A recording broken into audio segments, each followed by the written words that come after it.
कि मरने से पहले हम सब कर ले इस पे गौर। किताबों का खुदा और है, बाबों का खुदा और। कहने को तो थी सबका इस्लाम है, लेकिन किताबों का जहां और है, बाबों का जहां और। मैं वो बंदा था जिसने कभी जुम्मा तक नहीं था पढ़ा, कभी रोज़ा नहीं था रखा। जब मैं यहाँ से मतलब बचपन में तो जो अगर माँ बाप पढ़ते हों तो बच्चा भी पढ़ेगा। सही है। माँ बाप ने कभी फोर्स ही नहीं किया। अब दीन आपके अंदर जीरो है, जीरो। और दीन का इंटरेस्ट भी जीरो है। इंटरेस्ट है था। अच्छा, इंटरेस्ट था। लेकिन ये करता था कि अगर मैंने दीन पे आ गया हाँ, तो आजमाइशें आ जाएंगी। ठीक है। आजमाइशें आएंगी तो मैं और स्ट्रगल में आ जाऊँगा। हाँ। तो इसलिए मैं दीन से भागता था। भागते थे, ठीक है। इतना अल्लाह ने मुझे रिस्क दिया मेरी औलाद के बाद। तो मैंने कहीं सुना था कि तुम मुफलिसी के डर से अपने बच्चों को मतलब कत्ल ना करो, ये वो सारा सुना था। तो मैंने गौर किया कि जब मेरी बेटी पैदा हुई है उसके बाद से तो मैंने इतना माल देखा कि मेरी सारे ख़ानदान में इतना नहीं किसी ने देखा। मेरे पहले दिन ही ना जो मौलाना साहब थे जिन्होंने इमामत करानी थी वो 2 मिनट लेट हो गए। तो उन्होंने शुरू कर दिया जी आप तनहा लेते हैं, ये करते हैं, वो करते हैं, आप बिस्तरों से ही नहीं निकलते। बड़ा उसमें दिल आज़ारी कर दी। तो मैंने अब्बू से कहा यार मौलाना साहब से बात करो, जो तनहा इनके मिलती है ना मैं दूंगा, ये मस्जिद छोड़ दें। बिस्मिल्लाहिर्रहमानिर्रहीम, अल्लाहुम्मा सल्ली अला मुहम्मद व अला आलि मुहम्मद। अस्सलाम वालेकुम भैया। वालेकुम अस्सलाम। क्या नाम है भैया? सदील महमूद। सॉरी, सदील महमूद। सदील। जी। सदील का क्या मतलब है? काली जुल्फों वाला। काली जुल्फों वाला। जी। सदील महमूद। सदील भाई कहाँ से हो? मैं बोर्न पाकिस्तान में हुआ था, लेकिन अभी मैं इंग्लैंड में होता हूँ। बोर्न पाकिस्तान में, अभी इंग्लैंड में। पाकिस्तान कहाँ पे? मंगला हैमलेट। मंगला से हो? जी। इंग्लैंड में कितने अरसे से हो? 14 साल से। 14 साल से उधर शिफ्ट हो। सही हो गया। आबाई गांव या आबाई घर मंगला? जी जी। सही हो गया। सदील क्या करते हो मंगला इंग्लैंड में? मैं 2 काम करता हूँ। जॉब करते हो? जी, बार्बर शॉप पे काम करता हूँ और ऑनलाइन शॉप पर। शादीशुदा हो? जी शादीशुदा। फैमिली भी उधर ही है? फैमिली भी उधर। अच्छा सदील, जिस घर में आंख खोली बचपन में, जो आपका मसलक फिरका घर से चल रहा था, क्या दीन लेके चल रहे थे? सुन्नी। सुन्नी बरेलवी? टनाटन सुन्नी वाले। टनाटन सुन्नी। गुड। टनाटन सुन्नी थे। अभी क्या हो? अभी कोई फिरका नहीं। अभी कुछ भी नहीं। अभी मुस्लिम? अल्हम्दुलिल्लाह। अच्छा, टनाटन सुन्नी से मुस्लिम कैसे? मैं क्या चेंज आया, क्या हुआ, हमें भी बताया ना। मैं वो बंदा था जिसने कभी जुम्मा तक नहीं था पढ़ा, कभी रोज़ा नहीं था रखा। जब मैं यहाँ से मतलब बचपन में तो जो अगर माँ बाप पढ़ते हों तो बच्चा भी पढ़ेगा। सही है। माँ बाप ने कभी फोर्स ही नहीं किया, उनको बस अपने काम अपनी दुनिया में मगन थे और हमको बस ज़बरदस्ती भेज देते, जाओ जी मस्जिद जाओ जी मस्जिद। फॉर्मेलिटी पूरी करने के लिए मुसलमानों के घर पैदा हुआ, बस यही है। जब मैं यूके मूव हुआ तो लाइफ बड़ी हार्ड थी, स्ट्रगल बहुत ज़्यादा। यानी 2012-13 में? 2011 में। 2011 में। तो बस वो मतलब एंजाइटी डिप्रेशन में चला गया कि यार अल्लाह मेरे साथ ऐसा क्यों कर रहा है मेरी ज़िंदगी में। आप जब यूके गए कितनी एज थी? मैं 15 साल का था। किस भी हाफ पे गए? मैं स्टूडेंट गया था। वहाँ पे था कोई? है थे, लेकिन डॉक्टर किसी ने नहीं की बस। नहीं, मेरा सवाल ये है कि यूके जाना भी तो हम लोग तो खुशनसीबी समझते हैं ना यार। ताया हैं, चाचू हैं, मामू। अच्छा, इसलिए उन्होंने बुला लिया? नहीं, मैं स्टूडेंट वीज़े पे गया तो उन्होंने बुलाया नहीं किसी ने। हम कॉलेज इतना शौर था आपको या आपके घर वालों ने कहा कि स्टूडेंट वीज़े पे भेजने हैं? बस घर वालों ने कहा। घर वालों ने कहा, एक प्लान के तहत ये सारा कुछ हुआ। ठीक है, आगे चलते हैं। तो यानी उस वक्त आपको अंदाजा नहीं था कि मैं यूके में जा रहा हूँ या यूके मुसलमाना की जन्नत है? हमें सिर्फ ये पता था कि अबू हर वक्त बस काम करो, पढ़ो भी और काम भी। सही है। तो अबू से भागने के लिए ठीक है हम इंग्लैंड चले गए। ठीक है, तो चले गए इंग्लैंड? चले गए। 14-15 साल उम्र है जी। ठीक है, मैट्रिक हो गई थी? मैट्रिक हो गई थी। मैट्रिक 14 साल की उम्र मैंने कर ली। डन हो गया। फिर क्या बना उधर जाके? क्या किया, क्या शुरू हुआ उधर? उधर बस स्ट्रगल ही बहुत थी। पहले ताए अब्बू ने रखा, फिर 2 महीने बाद उन्होंने निकाल दिया, चाचू ने 4 महीने रखा, फिर उन्होंने निकाल दिया। लाइफ बहुत हार्ड थी, काम नहीं मिल रहा, काम कोई आता नहीं है, बहुत मुश्किलात थी। तो बस अल्लाह और दीन से फारिग हो गए थे। बिल्कुल फारग। बिल्कुल फारग। ठीक हो गया। अच्छा, फिर आगे क्या बना? फिर शादी हो गई। नहीं, पहले काम कैसे शुरू किया? पहले काम थोड़ा चाचू ने निकाला, उधर के ताया ने निकाला, अब क्या हुआ? फिर अपना फ्लैट ले लिया रेंट पे। ठीक है। फिर वहाँ अकेले नहीं तो काम तो था कोई नहीं? काम मतलब है, अब्बू काम करते हैं, फिल्म वगैरह बनाते हैं शादियों की। ये काम मुझे उन्होंने सिखाया हुआ था, मूवी का काम। लेकिन वो सीजनल काम था, कभी मिलता कभी ना मिलता। ठीक है, आपको ये काम आता था? हाँ बिल्कुल। वीडियोग्राफी का? बिल्कुल। सही है। तो वो सीजनल काम था, कभी मिलता कभी ना मिलता।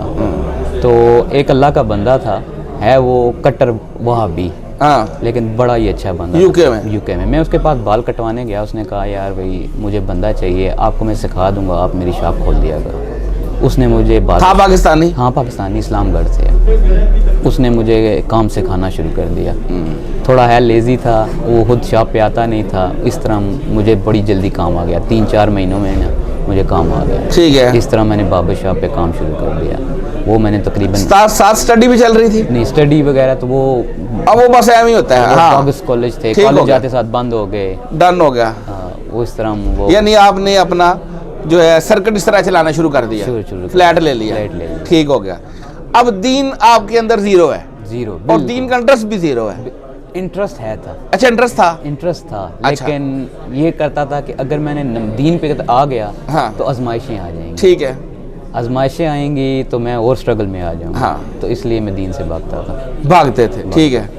कैसे फिर पास क्या हुआ कैसे आए? जब शादी वगैरह हो गई, मेरा बच्चा हुआ, तो मुझे थोड़ा सा मतलब है दिल में होने लगा यार कि अब ये सारा कुछ इंग्लैंड में चल रहा है? इंग्लैंड में चल उधर ही आपने शादी कर ली? आपकी शादी कर ली, ठीक हो गया। हो गए। तो मेरे पास अभी मतलब शादी के बाद नहीं, मतलब कुछ भी नहीं था। आहिस्ता आहिस्ता ना रिस्क खुलना शुरू हो गया अचानक से ही। मैं पक्का भी हो गया। मैं पाकिस्तान में फर्स्ट टाइम भी आया 6-7 साल बाद। उसके हर साल बाद मैं आता हूँ अब। ठीक है। हर साल बाद इतना अल्लाह ने मुझे रिस्क दिया मेरी औलाद के बाद। तो मैंने कहीं सुना था कि तुम मुफलिसी के डर से अपने बच्चों को मतलब कत्ल ना करो, ये वो। हाँ। सारा सुना था। तो मैंने गौर किया कि जब मेरी बेटी पैदा हुई है उसके बाद से तो मैंने इतना माल देखा कि मेरी सारे ख़ानदान में इतना नहीं किसी ने देखा। तो फिर मैंने रोज़ा रखना शुरू कर दिया। माशाल्लाह। उससे पहले कोई नहीं? उससे पहले कुछ भी नहीं। अल्लाहु अकबर। अच्छा, कुछ भी नहीं। रोज़ा रखना शुरू किया। अब हर रमज़ान ही होता था कि इस रमज़ान के बाद नमाज शुरू करूँगा, और जो ही 2 दिन पढ़ता फिर कोई ना कोई प्रॉब्लम आ जाती, फिर छोड़ देती। ठीक है। इस तरह वक्त गुजरता गया। कोई ये अभी असल जो दीन पे आया हूँ 3-4 साल पहले जो है ना, क्योंकि मैंने यूरोप में, इंग्लैंड में ज़्यादा मुसलमान देखे हैं पाकिस्तान के इस वक्त। तो मेरे दोस्त बन गए, फैमिली फ्रेंड हैं। उन बंदों का ज़िंदगी का मकसद यही है, जहाँ पे भी हों, मोटरवे पे हैं, काम पे हैं, जहाँ पे भी हैं, हर वक्त वुज़ू में होंगे। यूँ ही उनको पता चल गया नमाज का टाइम शुरू हो गया, गाड़ी खड़ी करनी है, गाड़ी के अंदर पढ़ना है, गाड़ी के बाहर पढ़ना है, उन्होंने नमाज़ पढ़नी है। ठीक है। उनके साथ मेरी दोस्ती वगैरह काफ़ी हो गई। अब उनको देखता हूँ, शर्म आती है यार कि ये बंदा मेरे साथ बैठ कर नमाज़ पढ़ रहा है, मैं क्यों नहीं पढ़ सकता। सिर्फ इतनी सी बात पे कि शर्म आती कि अच्छी कंपनी जब आपको मिल जाए ना, बेशक इसमें तो कोई शक नहीं। उस अच्छी कंपनी ने मेरी ज़िंदगी बदल ली। हाँ, अपना असरात दिखाती है अल्हम्दुलिल्लाह। फिर रमज़ान आया, वैसे ही टिकटॉक वगैरह पे देख रहा हूँ कि यार भाई रमज़ान है, मूवी ना देखूँ, गाना ना सुनूँ, गंदा काम कोई ना करूँ, उल्टा काम ना करूँ। तो बयान सुनना शुरू कर दिए डॉक्टर इसरार साहब के। डॉक्टर जाकिर नाइक को तो मैं पहले भी बहुत सुनता, लेकिन उनमें कन्फ्यूजन बहुत थी। उनको बात कोई और करते हैं, चले किधर और जाते हैं। तो फिर मौलाना तारिक जमील को बहुत सुना, बहुत ज़्यादा सुना। फिर तारिक मसूद को भी बहुत सुना। इंजीनियर साहब को कब जानते, कैसे जाना? उनके साथ साथ ना इंजीनियर साहब को भी सुनना शुरू कर दिया, और इनकी बातें हर बात सेंस बनाती थी। अभी ये जो आपने बताया कि जैसे वो दोस्त नमाज पढ़ते थे, इस दौरान इंजीनियर का तारुफ हुआ? जी, इस दौरान मुझे इसी दौरान। ठीक है। रमज़ान में मतलब मैं सारों को सुन रहा हूँ, और इसमें इंजीनियर साहब का भी तारुफ हो गया। ठीक है। ज़्यादा मौलाना तारिक जमील को सुनता था, क्योंकि उनको सुन के ज़रा हाँ ज़्यादा इमोशनल हो गया। हाँ। तो इसी दौरान इंजीनियर साहब को सुना, इन्होंने कहा जी मौलाना तारिक जमील था तो कहानियाँ ही ज़्यादा बताते हैं। तो थोड़ी सी रिसर्च शुरू की, बस उसके बाद से मैं इंजीनियर साहब को सुनना शुरू कर दिया। क्या चेंज लगा इंजीनियर साहब में? दीन बड़ा आसान है, और वही बात है, बाबों का खुदा और है, किताबों का खुदा और है। और अल्लाह जिसे ये कहते हैं ना कि बड़ा मेहरबान रहीम ये वो तो है, लेकिन उतना ही सख्त है। बेशक बेशक। इंजीनियर साहब ने जो दीन का एक स्टाइल है, उनका एक लहजा है, आपको इख्तलाफ तो नहीं हुआ कि ये बंदा किस तरह गल कर रहा है? लोग बातें करते हैं। मेरे जो फैमिली में एक दो बंदे हैं, मतलब है वो अच्छे दीन के रास्ते पे हैं, वो कहते हैं जी इनका लहजा बहुत सख्त है, इनकी कोई बातें ये वो, लेकिन मैं उनको ये कहता हूँ कि आप लोगों को अगर प्यार से समझाया तो आप समझ सकते हैं, कभी नहीं समझ। गुड, सही बात है। क्योंकि इंजीनियर साहब ने कहा था कि हुज़ूर सल्लल्लाहु अलैहि वसल्लम ने जब खुतबा दिया था हज का तो गुस्से में आ जाते थे। हाँ, तो दीन आंखें सुर्ख। दीन में आसानी भी है, लेकिन दीन में अगर आप सख्ती ना करें तो ये लोग सुनते भी नहीं। सुनते हुए सही बात है। ए टीट कौम, बिल्कुल बिल्कुल बिल्कुल बिल्कुल। इनको बात ये समझ आनी है और आई है, देखें कितनी आई है। बिल्कुल आई है। यही वजह है कि ठीक है इख्तलाफ करने वाले तो करें, लेकिन बात यह है कि अगर इख्तलाफ करने वाले इख्तलाफ उनका अगर सच्चा माने ना, तो फिर तो इंजीनियर साहब के साथ कोई ना जुड़ता। बिल्कुल।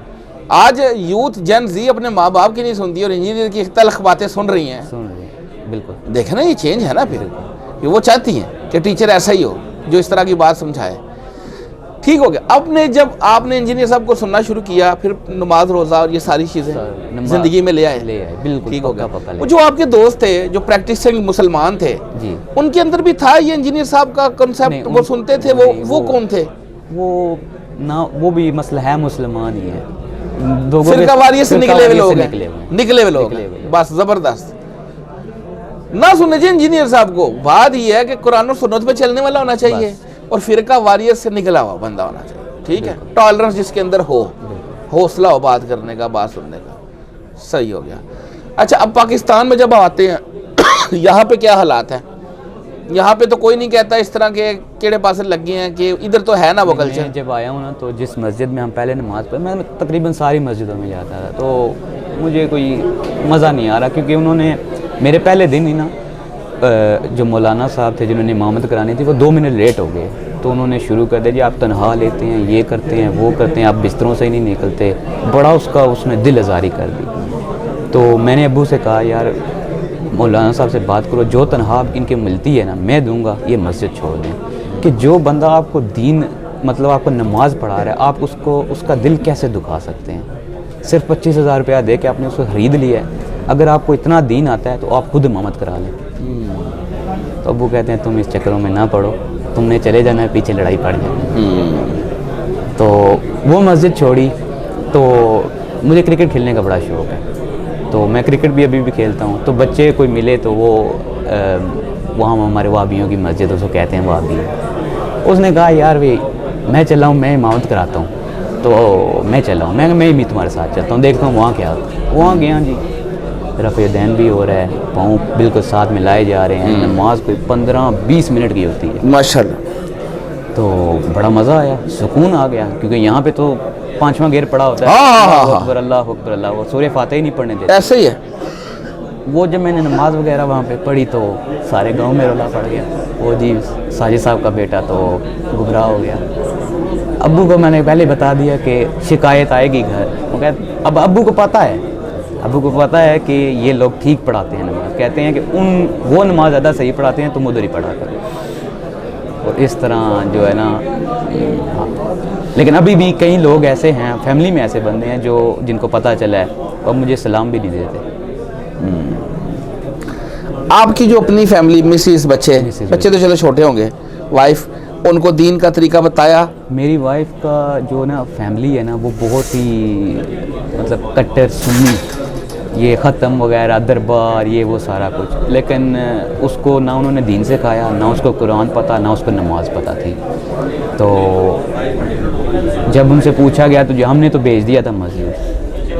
तो अब मैंने खुद उसे सिखाया है। मसला ये हुआ था कि जब मैंने नमाज़ शुरू की तो हमारा इंग्लैंड में ये है कि इशा 11 बजे होती है और फजर का टाइम जो है सुबह 2:30 बजे शुरू होता है। तो वो मेरा वज़न काफ़ी था, मेरा 130 किलो वज़न था। अच्छा जी, मेरा 130 किलो वज़न। बड़ी बात है, नीचे आए हुए हैं। तो डाइट की वो भी बताता हूँ। अच्छा। तो मैं मतलब सोना मुझे इतना वो नींद आती थी, लेकिन मैं हर हालत में नमाज़ पढ़ता था। उस बंदी ने देखा कि यार ये बंदा 11 बजे शाह पढ़ता है, 2:30 बजे फिर उठ के फजर भी पढ़ लेता है, अगर ये पढ़ सकता है तो मैं क्यों नहीं कर सकता। सिर्फ इतनी सी बात पे उसने मेरे साथ नमाज शुरू कर दी। माशाल्लाह। अभी हालात ये हैं कि मेरा बेटा 8 साल का है। उसको जब 7 साल का हुआ मैंने उससे कहा बेटा, उसे बच्चे हैं, शौक़ होता है, मैं हमारे घर में टीवी फ़ोन ये बारह का मैंने सब बंद किया हुआ है। उसको शौक़ है कि मुझे फ़ोन मिले या टैबलेट मिले या कुछ भी मिले। मैं कहा तुम हर नमाज के बाद नहीं 20 मिनट मैं तुम्हें दे दूँगा। अभी हालात ये हैं कि मैं अभी स्कूल में है, वहाँ पे इंग्लैंड में ही है।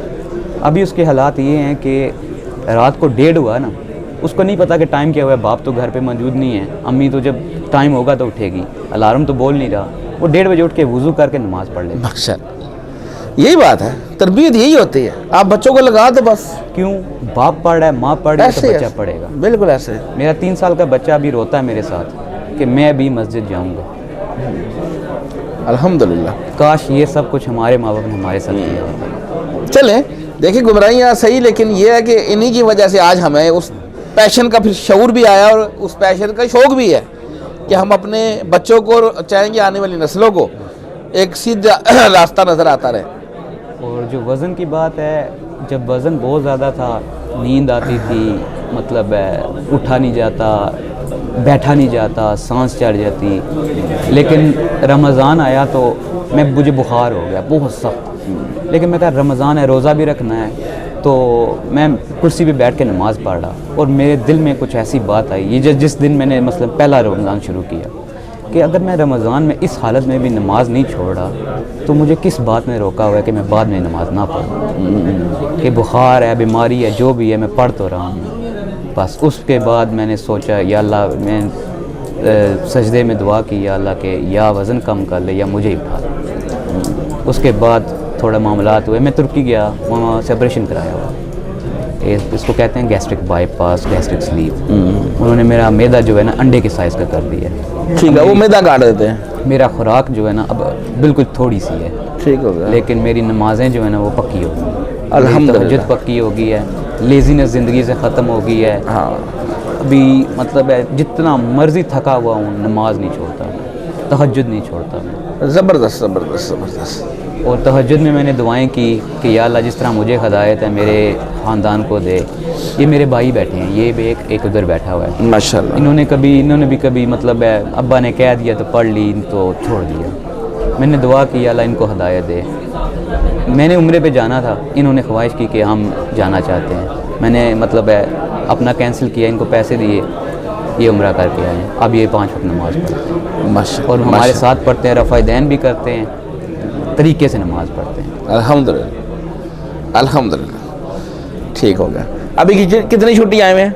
मैं 1 हफ़्ता रह गया। मैं एक हफ्ता? आया 6 हफ्ते के लिए था। मैं हर हफ्ते यही प्लान बनाता था कि आज जाएंगे, लेकिन ये कभी सो जाते हैं नमाज के बाद, तो फिर अब तो मंगला से जेलम फ्री गाड़ी भी चल रही है। गाड़ी तो है, गाड़ी मैं वैसे ही मजाक कर रहा हूँ। अब तो मंगला से मैं बता रहा हूँ, वो आ रही है ना उधर से, पता नहीं, इलेक्ट्रिक बस आ रही है, मेरे ख्याल में ग्रीन बस आ रही है जेलम। सही हो गया जी। फर्स्ट टाइम आए हैं? फर्स्ट टाइम है। मैं हर साल आता हूँ, हर साल ख्वाहिश होती है कि अब, लेकिन अभी तक आए नहीं थे, ये पहली दफ़ा है। चलो शुक्र है इस दफ़ा कामयाब हो गए। उस्ताद मोहतरम से आज मुलाकात भी होगी इंशाअल्लाह ताला। आप अपने उस्ताद को अपनी आंखों से भी देखेंगे, ऑब्जर्व करेंगे कि यार उसकी ज़िंदगी कैसी है, जैसी वो बातें करता है उसका लाइफस्टाइल भी ऐसा है कि नहीं है, आपको नज़र भी आएगा। अच्छा लगा जी आपसे बात करके, और इंशाअल्लाह अभी आप बैठे, जज़ाकल्लाहु खैर। और फिरकों की दुकानें बंद। The damage country done.